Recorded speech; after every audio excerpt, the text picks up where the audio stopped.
Hello, my name is Maya Angelou, and I will be reciting Phenomenal Woman.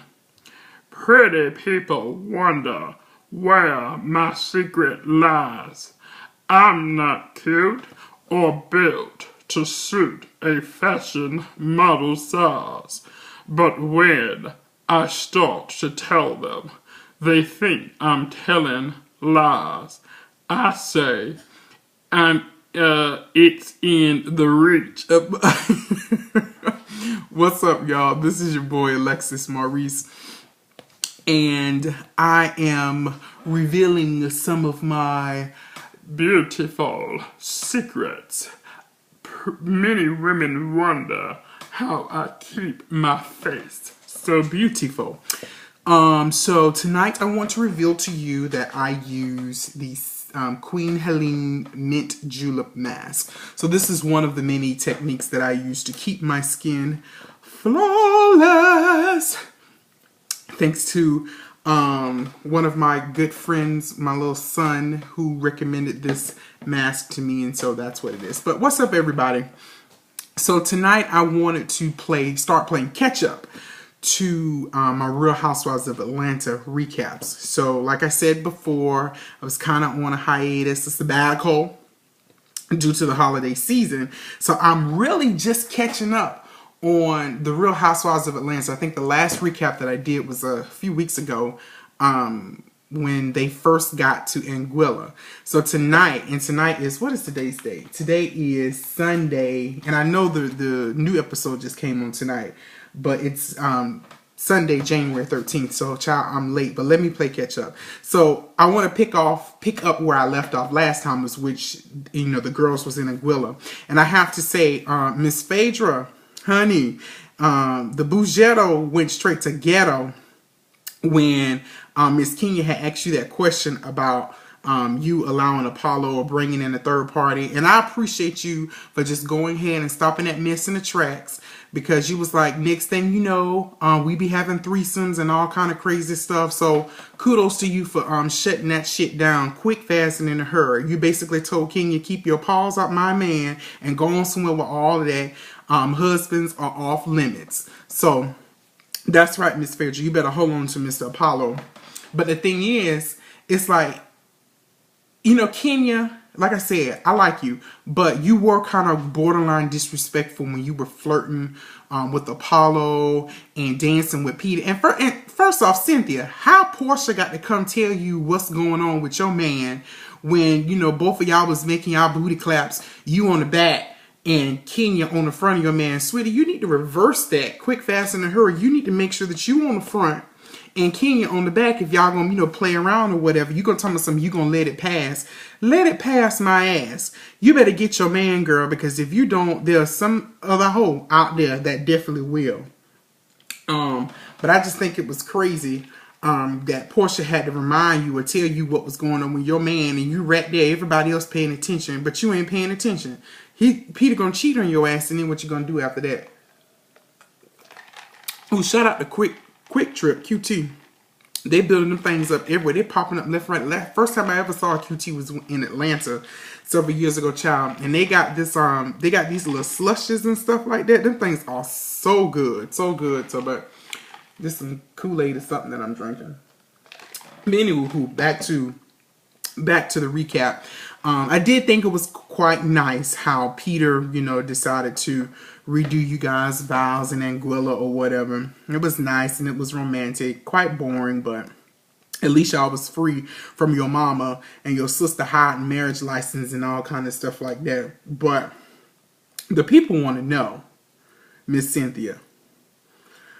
Miss Nene gave y'all those little Tiffany's boxes, but I really want to know what those real Tiffany rings. Because quiet as it's kept, child, people say y'all can't afford, the real Tiffany's or whatever. I ain't trying to be shady, but I just want to know, was those really real Tiffany rings inside that box? Let's see, what else had happened on me catching up on the Anguilla episodes. Nene. So, Nene, girl, what's tea with you? What's this vendetta or whatever you got going on with Kenya? Okay, so it's just like the whole trip. These 2 episodes that I saw tonight, you are very, very concerned about what's going on with Kenya and her relationships and stuff. All episode long, you was throwing shade, you was making little funny comments or whatever. Like, really? I didn't know y'all was a real couple. Or when Kenya and what's the name had walked off, you was talking something, they ain't making no noise, they ain't gonna do nothing or whatever. And then you was like, bitch, you ain't in no relationship with no real man on this island. Like, he was just saying all kind of like mean and messy stuff the whole episode. So what's up with that, girl? Why are you so concerned about what's going on with Kenya's and her relationship? Even down to the point where all of y'all was getting the massages and stuff like that on the beach. And so Miss Kenya had to get you together real quick. She was like, me and what's his name? Walter are very, very different. We're compatible. Mind your own damn business and stay out mine. Worry about your own. And then at one particular point in time, Nene was kind of like, oh, okay, well, I'm sorry. Kenya had to get you straight together, girl, because you was being really, really messy the whole trip. You just seemed like you just overly interested, is wanting to know what's going on in their relationship. And in fact, Nene, you've been kind of messy the whole trip. Don't get me wrong, girl. I like this side of you because I really, really do. But you just been real messy this side of the trip. You seem a little bit more down to earth though. I think I said that last time in one of my last vlogs or whatever. Child, my face starting to crack. It's starting to peel. It's almost time to take this off. But anywho. And Nene, you sitting there worrying about Kenya. You need to be worrying about why your track showing when you was getting hair and makeup done in your room when you and Kenya was in there talking, child. Because we saw them itty bitty track that was just right up in here that was just kind of sitting. Child, Nene, you ain't got no kind of hair. I ain't trying to be funny, but girl, you ain't got no kind of hair. You bald ass head. You got a bald ass head, excuse me. Or whatever, and your tracks was showing, and you have the nerve to try to be talking about other people. You need to be worrying about what's going on your head, child. And Nene, another thing. Why does it always seem like you got sheets and bed spreads and stuff like that as clothes? Like every time I see you, you got all this free flowing stuff, and it just looked like you just took some sheer curtains off your, off in your house and you put them on. All your clothes just always just big and flowing. I don't know, it's because you're doing it because you're tall and you're big and you're massive or whatever. But girl, stop wearing all them 800 thread count sheets or whatever, because you're really showing out. All your stuff just be looking cheap sometimes. But honey, you can wear a cute shoe. I will give you that. You might be wearing some Martha Stewart shears and some Martha Stewart sheer curtains for a shirt and the pillowcases and stuff like that. But child, you keep a cute pump. I definitely have to give you that, girl. But it just seems like your clothes just don't be really, I don't know. Maybe I need to give you a little bit more credit because maybe you just having some free flowing stuff because you guys was in Anguilla and all kind of stuff like that. And another thing, Nene, it seems like you real self-conscious about your body and stuff like that. Like you get real uncomfortable when people start talking about sex, and when you were at the when y'all was at the massage table, you couldn't take off your clothes until you got up under the covers. Girl, you too big, you too grown for all that. I don't know if you're trying to keep it cute or trying to keep it classy or what. But child, go ahead and take them clothes off and show the world what you got. I don't know, you got stretch marks that you just, you're not proud of or what. Girl, you got money now. You rich, bitch. Go get it fixed, okay? Shit, my wives and everybody else do it, so you might as well go ahead and join the clan. And another thing, Nene, I'm starting to think that you got divorced just for television. Like, seriously. Because now all of a sudden, you all buddy with Greg or whatever. Is it that you just trying to you divorce him to get back together to make your storyline more relevant on the Real Housewives of Atlanta, and then next season or the season after that, y'all get married or whatever, and have this big wedding and all kind of foods just like that. I'm just starting to think that you got divorced just for television to keep your plot line going on. And you need to tell Greg to stop trying to offer up his Viagra pills to Peter. Because Peter told him, child, nigga, I don't need that. I don't need that. You need that. Greg told me, I don't need it either. But what you got it for? If you don't need the Viagra pills, what you got them for and why you trying to give them to somebody else? I'm just saying. But who we talk about? We talk about Nene. Now, Nene, I will have to say this. This is more of a shout out to Candace. So, yeah, you went and confronted Candy about what, you know, she told Cynthia, how it always seems like you have motives or it's a motive thing with you and all that good stuff like that. First of all, Cynthia, you know what? I ain't even surprised that Cynthia went back and told you that mess, because she'll go run back and tell you every damn thing. But anyway, I thought it was real big how Candy always does this. She just went ahead and owned it. And she was like, yeah, I said that because it seems like da-da-da-da-da. And so y'all just had that little moment when y'all start talking about y'all relationship and how y'all wasn't connecting and stuff like that. So I thought that was real mature and big of y'all to have a conversation.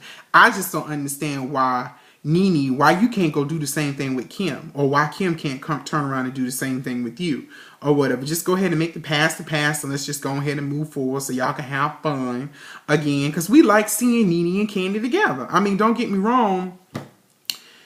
Yeah, we just like seeing y'all together, and I just wish y'all would make up. But I thought it was real cool how, you know, you and Candy went ahead and had that adult conversation. But Nene, one more thing, and then I promise you I'm gonna be done with you. You sat there on TV telling so you don't be saying those things, or you don't be throwing jabs and shit like that at Candy. Yes, you do, girl. And we can go back and look at any episode. You do have the slight rolling of the eye and the slight neck turn or whatever when you talk about Candy or whatever. So don't be trying to sit here and be fake and act like you don't be doing it, because we done seen it several times. But we'll see what will happen with y'all, because I remember when y'all was filming before the season started, I was reading something about some kind of fight possibly broke out between, I don't know if it was you and Candy or you and Candy double teamed someone. So we'll see if that was just rumors, you know, in the tabloids, or if this is actually true. But kudos to y'all for having that mature adult conversation. But you took a you took a little stab at Candy right then, telling some everybody need love and both of them short. Come on, girl. Whatever. But let's get to this fight, honey, because this fight between Portia and Kenya was just a hot ass mess. All I heard was tramps, bitches, hoes, motherfucking factors, ghetto, no class, fake, phony. It just really sounded like we was somewhere like in 6th or 7th grade or whatever, you know, right when yeah, I said rat when, you know how after school is over and everybody going to the bus and it just a boom, boom, boom, just a girl fight breaks out. That's what it had sounded like when I was watching it. It was just completely crazy. And did you see Miss Kenya's face when Portia was kind of telling the story? Now, I will say this. I felt Portia was being, you know, nice. She was just explaining to the girls what had happened. I don't think she said anything out the way to spark Kenya to get all up in arms. Because, girl, that's exactly what you did. You got all up in arms. You did blow it all out of proportion, because she was just explaining to the girls what happened. And she wasn't being disrespectful or anything like that. But you took it all the way. Excuse me, girl. You took it all the way there or whatever. But I will say this. Portia, your days are numbered, honey, because you know you cannot be disrespecting old people like that. Even though Miss Kenya is 40 and fabulous, honey, she's still your elder, and she's probably old enough to be your mama. And you just knocked 10 years off your life for disrespecting that old woman like that, because you dead wrong. You are dead wrong or whatever. But I will say this, you know, everybody can call Kenya schizophrenic, multiple personalities, or whatever the case may be, but it's one personality that whole will that's consistent. And that one personality that's consistent is that bitch will fight anybody. She will fight. She don't back down from nobody.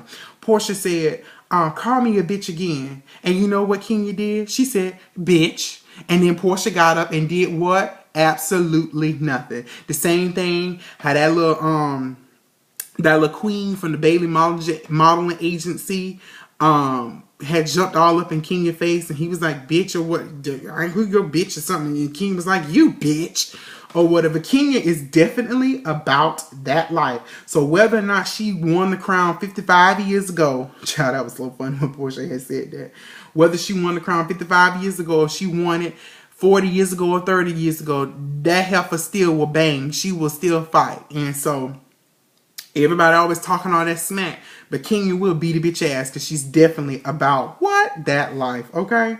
But I will say this, Kenya did make a good point in the argument. So Portia's sitting there talking about how Kenya crown is irrelevant and all kind of stuff like that. It happened 45 or 55 years ago. But she was like, you talking about your granddaddy and that happened 4 years ago, regardless of when it happened, is history. And that is true. She, you know, Kenya is a part of history. And I like the fact that Phaedra did recognize that, and she acknowledged that when she was talking to Nene. Then they tried to downplay Thomas and it happened so many years ago. Regardless of how many years ago it happened, she still won the crown, and that's something to celebrate until the day she dies. And it's right, she is a part of history or whatever. But yeah, they need to stop all that stuff. And Miss King is saying, honey, I'm fabulous. And she took her shower, she took that Martha Stewart curtain that she had on and sashay all across the place, and whoosh, her hair flew, and I'm going with the wind, fabulous. And she walked out. Y'all, did you see Miss Phaedra's face when Kenya started twirling around? Phaedra was like, and she backed up just a little bit or whatever. And Phaedra was like, well, alrighty then. And that was the end of that scene. But that whole fight thing was ridiculous. It was just a whole bunch of ghetto chicks scratching and howling or whatever. And Kenya owned the fact that she's ghetto, but she's also classy and she's also sophisticated, unlike Portia, according to Kenya or whatever. So, and speaking of faces and stuff, child, did you see Kenya's face when Walter took her off? She thinking he about to propose, and he started talking about Cynthia and Peter's wedding, and Kenya was just like, and she was just looking at him like, bitch, did you really just pull me all the way over to the side and tell me about somebody else's wedding? I'm trying to get you to put a ring on it. I'm going to need for you to do it.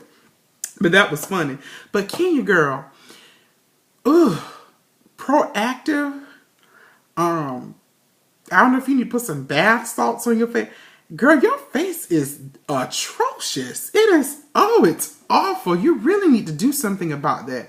For you to be 40 and fabulous, honey, you don't need to be walking around with craters and stuff on your face. And so when you went back to the room and you was telling Walter what had happened, was it like, at first I thought you had like a cell phone to your ear, but after a period of time, I thought it was a napkin.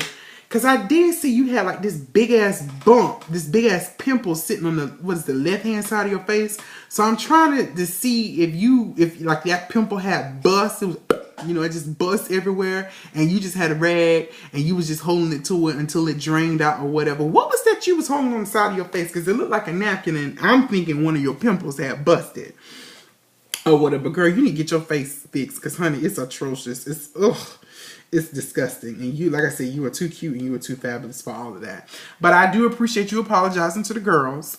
Nene them don't want to say that it was an apology, but you did apologize to her. I think you apologized for her for calling out her name, and you was talking about how you went from 0 to 900 or whatever, and you apologize and blah blah blah. So I appreciate you doing that, because I know it took a lot for you to do it. But child, you was being real shady this episode too. That whole book situation of you giving Cynthia with Vanessa Williams, and talking about, I really didn't know that you didn't know all this stuff, and child, you giving her that book, that was a real read. But see, the thing about Miss Kenya is she'll read you, but she'll read you to your face in front of everybody else. She ain't gonna read you to behind your back. She gonna do it in your face, and I appreciate her for doing that too. But I am glad that Cynthia and her did kind of talk about the whole Bailey modeling agency thing and that whole blow up or whatever. And Kenya wasn't trying to hear it or whatever. But I think at the end of the day, she did recognize it, even though she was playing around rolling in the sand and stuff. I think she did recognize that what she did might have been incorrect. The way she handled it wasn't, the right way to do. But child, this last thing I want to talk about, and then I'm done with this whole thing because this video is going on entirely too long. Walter, honey, you's a girl. Like, seriously, you completely queened out on Kenya at that last moment. Now, granted, I don't think you were leading her on. Kenya was making up in her mind what she wanted to make up as far as y'all relationship or whatever. But honey, you was reading her. You was like, I'm not yelling at you. I'm just making sure you hear me. Ain't nobody finna force me to be married or anything like that. Child, you had your little legs crossed or whatever. Your neck was doing this and your eyes had got big and your fingers had moved just a little bit like that. Girl, you was giving me just a little bit too much. Just a little bit too much. But I really think it was real shady how you went on to Frank and Wanda's morning show in Atlanta. What is that? V103 down there in the ATL. And you did that interview, Walter. You was wrong for that. And I'm going to tell you why.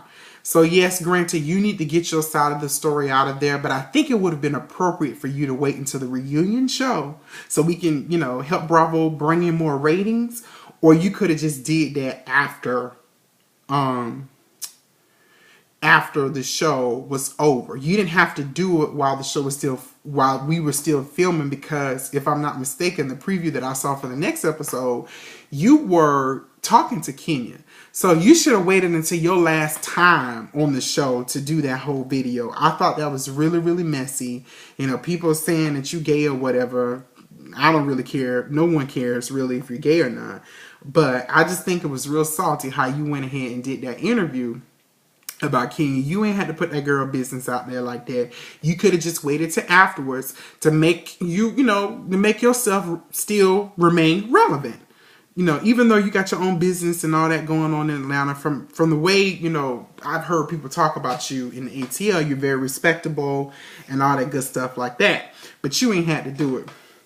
But child, that's my catch up on the Real Housewives of Atlanta for the Anguilla episode. I think I have 2 more episodes and then the night's episode that came on to catch up. So I have an update for you guys later on, but I got to go because my face is cracking. It's just falling all over the place and I got to go wash this shit off. But talk to y'all later. Bye-bye.